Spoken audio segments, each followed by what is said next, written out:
Olivia, it's kind of crazy to be thinking about practicing and playing matches right now, just with the state of the world and college athletics these past several months. I think the word that we've used a lot on our team is gratitude. We're just so grateful to be back. We miss each other. Haven't been with the guys as a full squad since March, and just having a full team practice right now seems really special. The little things that maybe you take for granted in the past, we're not taking for granted. So just really excited. It's been a challenge bringing everybody in from around the world, but getting the guys back and being able to have some team activity and look forward to some team matches, we're really excited. You guys are just now weeks away from your season starting for the kickoff weekend, January 23rd and 24th. A great pool of teams that will be there in Ann Arbor. You guys start the year with Texas A&M. Can you just give us some insight on what's going to go on there starting January 23rd? Well, we're not moving slowly into the season. We're not doing any warming up here. We're going to have 3 teams that are all national championship contenders that are in that pod. It really is a group of death when you consider, there's 8 pods around the country in kickoff weekend to make the quarterfinal national team indoors. And those 3 teams that we're competing with are really strong. So it's going to be some great battles for us in Michigan, and we're just looking forward to facing such strong competition. I don't think you're giving yourself enough credit. You finished the season last year and gave Pepperdine men's tennis one of the best rankings in several years, and finishing the season with number 19 on your record. Talk about that year. You guys obviously have some unfinished business after having a tremendous season last year before it getting cut short. Yeah, it ramped up pretty quickly for us last spring. I think we started with a young team and building a new culture, and the focus had been about having our individual guys make improvements and to really make a special team bond. And then the wins kept coming. And, by the time we got to Oklahoma and played a really strong team on the road there, I think that was when we maybe looked up and said, wow, this is really starting to be a special spring.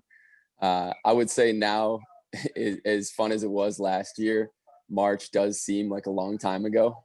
And so the momentum that we had from the spring, it might not be as real as it would have been if we had finished in May and started again in August. And I think we've got a job to do now to sort of rebuild that momentum and incorporate some really exciting new players to that full squad that we're returning this year. And we certainly are confident, and that confidence was built up from last spring. But I also feel like it's just a brand new season without much carryover from last year. You mentioned your roster returning every single player from last year over to this year. You guys add 2 new guys. What do you like about this roster this year? Yeah, we have a little bit of everything. We have experience. Adrian Oatsbach was undefeated in singles and doubles last year. He clinched the match against Oklahoma, just with gutty performances in doubles and singles on the road there. And, we also have some exciting new players. Guy Denuden, who comes from Holland, is maybe the best recruit in the last several years at Pepperdine on paper, and really excited to see what he can do when he arrives. He made the semifinals of the Junior French Open, and I think he's actually made huge progress in the couple of months since then. And so just can't wait to have him. He's arriving on campus today. And then Tom Grosjean is an incredible young man from a really special family. His mother played soccer at Pepperdine. His father has been a friend in the tennis world and tennis industry for quite some time, and just has an incredible reputation, not only as a player, but as a person. And so feel like we're adding 2 special young men, and really excited to see how they impact our team.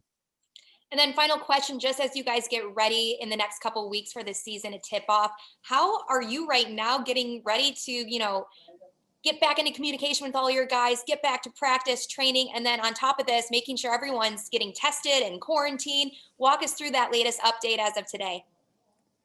Yeah, Olivia, I think being a head coach right now in college athletics, you're part travel agent and you're part athletic trainer and you're part coach. So we're taking it step by step. I think the main focus this spring is going to be getting back to the nuts and bolts of just helping our guys improve each day. Because the reality is there's going to be matches canceled. There's going to be players that are unavailable for different reasons throughout the spring. We know that's going to happen. That's just the reality of the COVID world that we're in. And so if we can get our focus really locked in on helping these guys improve, and I think that our guys are really buying into that attitude. They're just so excited. You know, they've been on their own. Maybe they've been in their house with pretty strict lockdown rules in their separate areas. And now they're back in Malibu in a place that is really special with teammates that are really special. And so I think for us, just bringing the focus down to each day. We're not going to be focused on rankings. We're not going to be focused on results. It's just going to be about enjoying getting better each day, each individual guy. That's got to be the concentration and the perspective we have.